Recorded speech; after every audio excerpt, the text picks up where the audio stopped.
Hello friends, Siragadikka ஆசை upcoming எபிசோடுக்காக அதிரடியான இன்ட்ரெஸ்டிங்கான ப்ரொமோ ஒன்று ரிலீஸ் பண்ணியிருக்காங்க. ப்ரொமோட தேதி 27 ஏப்ரல் டு 2 மேன்னு போட்டிருக்காங்க. ப்ரொமோவில் என்ன காட்டியிருக்காங்கன்னா, நமக்கெல்லாம் தெரியும் விஜயாவும் மனோஜும் சேர்ந்து அண்ணாமலையோட கையெழுத்தை பொய்யா போட்டு இப்போ பார்த்தோம்னா சிந்தாமணி அவங்கள்ட்ட பணம்லாம் நிறையா வாங்கியிருந்தாங்க. அது சம்மந்தமாக சிந்தாமணி அந்த வட்டிக்கு பணம் கொடுக்குறவங்க வந்து வீட்டிலலாம் மிரட்டிட்டு போனாங்க. முத்து அந்த இதுக்கு எல்லாத்துக்கும் பொறுப்பு எடுத்துக்கிட்டாரு அப்படிங்கிறதும் நமக்கு தெரிஞ்சது தான்.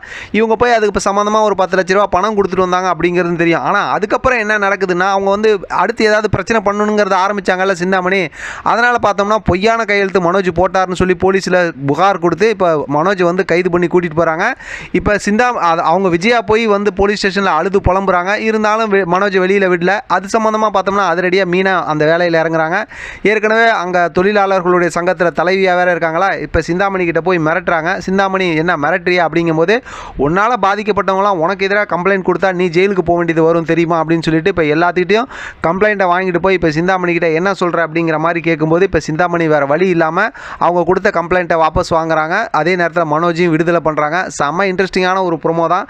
பார்க்கலாம் அடுத்து என்ன நடக்குதுன்னு. இதை பற்றின உங்களோட கருத்து கமெண்ட் பாக்ஸில் தெரியப்படுத்துங்க. தொடர்ந்து ஆதரவு கொடுங்க. தேங்க்யூ ஃபார் வாட்சிங்.